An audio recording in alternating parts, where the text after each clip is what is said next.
Jei ieškote naujų ausinių, tai Samsungas tikrai turi ką pasiūlyti. Tai šiandien aš padėsiu jums apsispręsti, kurias pasirinkti. Ar Samsung Buds FE, ar Samsung Buds 2, ar Samsung Buds 2 Pro. Tai pakalbėsime apie dizainą. Nors ausinės yra iš vieno gamintojo, bet jos turi truputėlį skirtingą dizainą. Tai labiausiai iš visų išsiskiria Samsung FE ausinės. Viršutinėje dalyje jos turi snapelį, kuris padeda daug geriau išlaikyti ausinės poziciją ausyje. Buds 2 ir Buds 2 Pro vizualiai skiriasi tuo, kad Buds 2 yra blizgios ausinės, o Buds 2 Pro yra tiek pats dėkliukas, tiek pačios ausinės matinės. Dar jeigu labiau gilintis į dizainą, tai Buds 2 Pro pati forma yra truputėlį panašesnė į ausies formą negu Buds 2. Tai, kad Buds 2 Pro yra labiau išlieta pagal ausį ir FE turi snapelį, tai nereiškia, kad Buds 2 ausinės nesilaikys jūsų ausį. Visos trys ausinės savo pakuotėje turi kamštukus, kuriuos galėsite pasikeisti pagal savo ausies dydį, todėl visos ausinės laikysis tikrai tvirtai jūsų ausyje.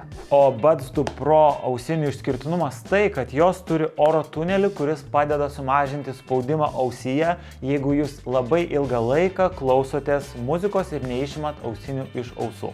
Visų ausinių dėklai labai panašus, forma jų yra identiška, skiriasi tik tai medžiagiškumas, tai Buds 2 Pro ausinių dėklas yra kaip ir pačios ausinės matinės ir truputėlį turi tokį gumos efektą, o Buds 2 ir Buds 2 FE yra slidžios ir skirtumas pagrindinis tarp visų dėklų tai, kad Buds 2 ir Buds 2 Pro turi bevėlių pakrovimo dėklę, o Buds 2 FE to dėja neturi. Visos trys ausinės pasižymi tikrai labai gera garso kokybė tiek FE, tiek Buds 2 ir tiek Buds 2 Pro. Ir kad ir kurias pasirinksit, tikrai turėsit labai gerą žemų dažnių atkūrimą ir labai švarų garsą. Didžiausias išskirtinumas lyginant ausinių garso kokybę tai yra Buds 2 Pro. Ir ne veltui tas Pro yra pridėtas prie pavadinimo.